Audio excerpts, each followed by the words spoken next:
Is comprehensible input squashing your English fluency instead of lifting it up? How could that be, you ask? Well, comprehensible English is a great thing. It means studying English and getting lots of English input that you understand most of. You understand 90 to 95% of, and it helps improve your English. But it helps you know more English. It doesn't necessarily help you speak more English.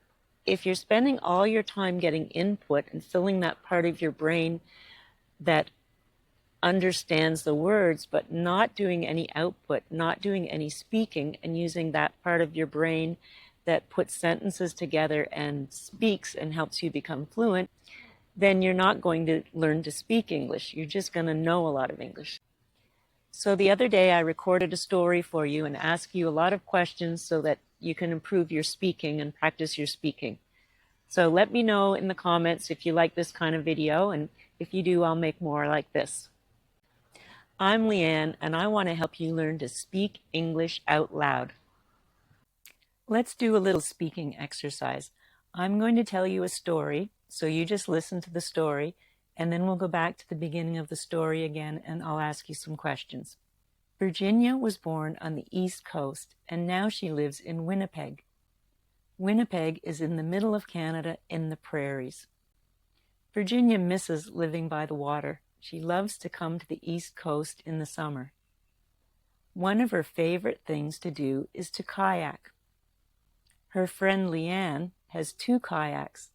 They like to kayak together on the bay. So now let's go back to the beginning and I'll ask you a few questions. Virginia was born on the East Coast. Was Virginia born on the West Coast? Now, you could just say yes or no, but if you really want to learn, answer it with a full sentence. Was Virginia born on the West Coast? No, Virginia was born on the East Coast. Where was Virginia born?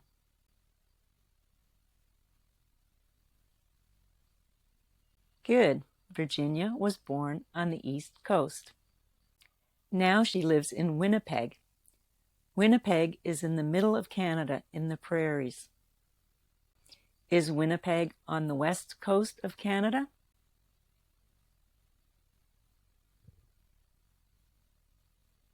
No, Winnipeg is in the middle of Canada in the prairies. Does Virginia live in Toronto? No, Virginia lives in Winnipeg. Virginia misses living by the water. She loves to come to the East Coast in the summer. Does Virginia live by the water?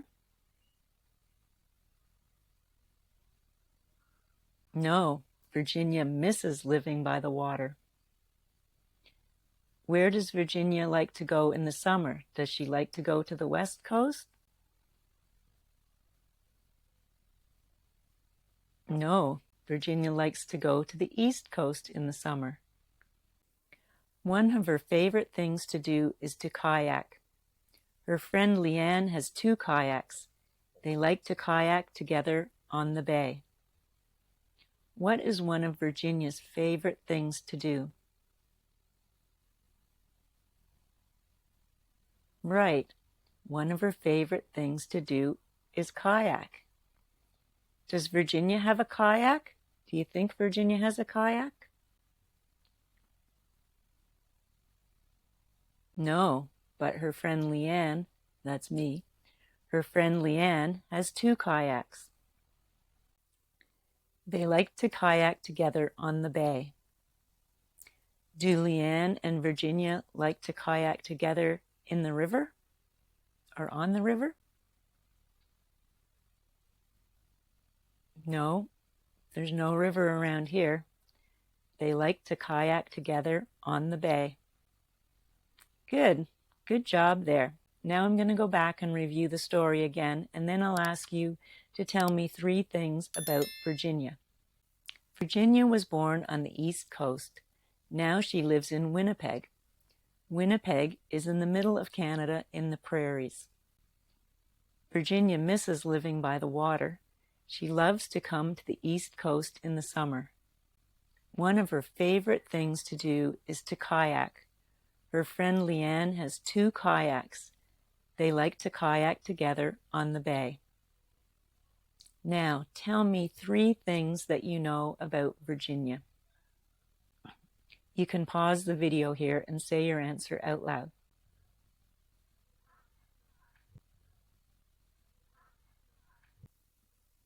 If you can't think of 3 things to tell me about Virginia, go back and rewind a bit and listen to the story again, and then tell me 3 things you know about Virginia. I hope you liked the little story, and I hope you answered the questions out loud. Let me know what other types of stories you'd like me to tell you to help you improve speaking English. See you in the next one.